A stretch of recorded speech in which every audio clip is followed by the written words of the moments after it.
Autoline Daily is brought to you by Bridgestone, your journey, our passion, and by Dow Automotive Systems, improving durability and increasing design flexibility with Betamate structural adhesives at dowbetamate.com. Welcome, friends, to a brand new week of Autoline Daily. We start off today talking about diesels, specifically in the U.S. market. Volkswagen is ticked off that American legislators will not provide any incentives for diesels, even though they can play a critical role in helping automakers meet CAFE regulations and reduce CO2 emissions by 30%.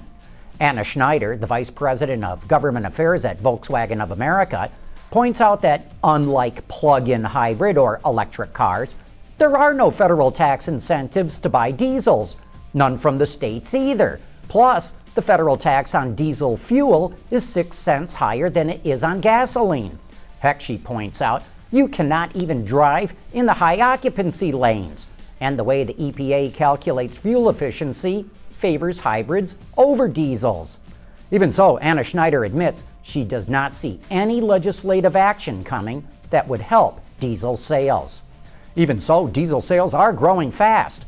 So far this year, they hit 278,000 vehicles, up more than 10%, which means they're growing faster than the overall market.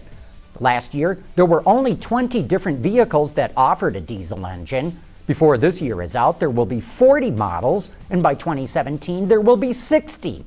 By comparison, there are already 52 hybrid, plug-in, and electric models in the U.S., according to Wards. Audi is introducing a redesigned V6 diesel in the U.S. market with thin wall castings, a magnesium oil pan, hollow camshafts, and a squatter head, and fewer chain drives. It's 55 pounds lighter than the version it replaces. It also puts out 15 more horsepower, hitting 240 HP, and 22 more pound-feet of torque, hitting 428. A high-pressure injection system using piezo injectors actually uses 5 separate injections to minimize noise and improve emissions. I just got a chance to test drive this engine in the A6, the A7, and the Q5, and I can tell you, this is a remarkably quiet, efficient, and powerful engine. Nissan is going to offer hybrid versions of the next generation Murano and Rogue. According to Green Car Reports, the new versions of the cars are expected to go on sale sometime next year, but the hybrid models likely will not show up until 2015. Not many other details are known, but they are expected to have the same hybrid system as the hybrid Pathfinder, you know, that supercharged system with the 2.5-liter gasoline engine. Back in March, when the Detroit Electric nameplate was revived and it debuted its SP01 sports car, we were told the company would be building the car by now. But according to the Detroit News, that's not happening yet. Detroit Electric has not finalized an agreement for a manufacturing facility. And one company executive suggests it's negotiating with another company that could impact its business strategy and timing, whatever that means. We'll let you know what's happening as soon as we hear about it. Jeep is turning into one hot brand in China. In fact, more Jeeps are now imported to China than any other brand. In fact, Jeep just passed BMW. Overall, imported vehicles were up close to 20% in July, surpassing 120,000 units, and that despite a hefty tax on all imported vehicles, with an additional tax on those that are made in the USA. Hey, did you ever think about how the shape and size of a car's badge can dictate the front-end styling? It's all got to do with Cadillac's desire to redesign its badge, and that is coming up next. Dow Automotive Systems, driving solutions in automotive, commercial transportation, and aftermarket with innovative products like Betamate structural adhesives. Lighter, stronger, safer. dowbetamate.com. On Autoline After Hours last week, Bob Boniface from the Cadillac Design Studio was talking about how they might redesign the Cadillac logo, and that triggered a discussion about how a logo can actually impact the styling of a car. Take a look.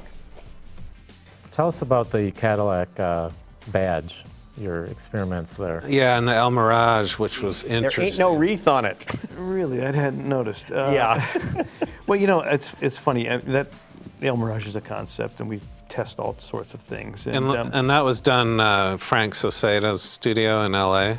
Frank Saucedo's team did the El Mirage, and the badge on that concept, again, it's just a concept, but what I like about that particular badge is the aspect ratio. Right, it's a predominantly horizontal graphic form. It's a horizontal graphic for the badge, a horizontal graphic for the grille. So it's a nice thought starter for how to design the front end of a Cadillac.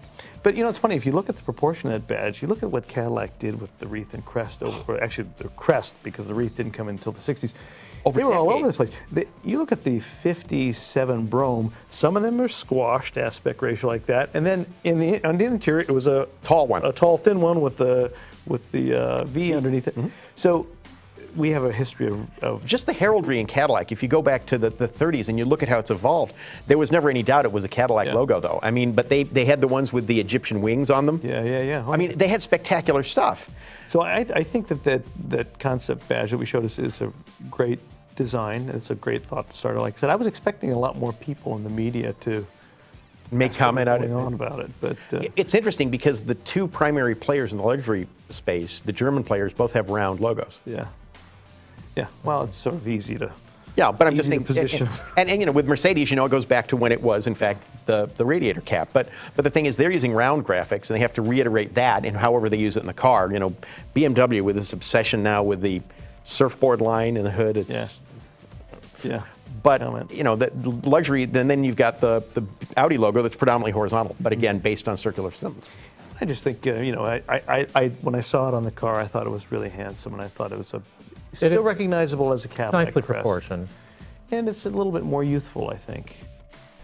You can watch that entire interview right now at Autoline.tv. And then join us this Thursday night when Jeff Luke, the chief engineer for the Chevy Silverado and GMC Sierra, stops by the studio. But anyway, that wraps up today's report. Thanks for watching. We'll see you tomorrow.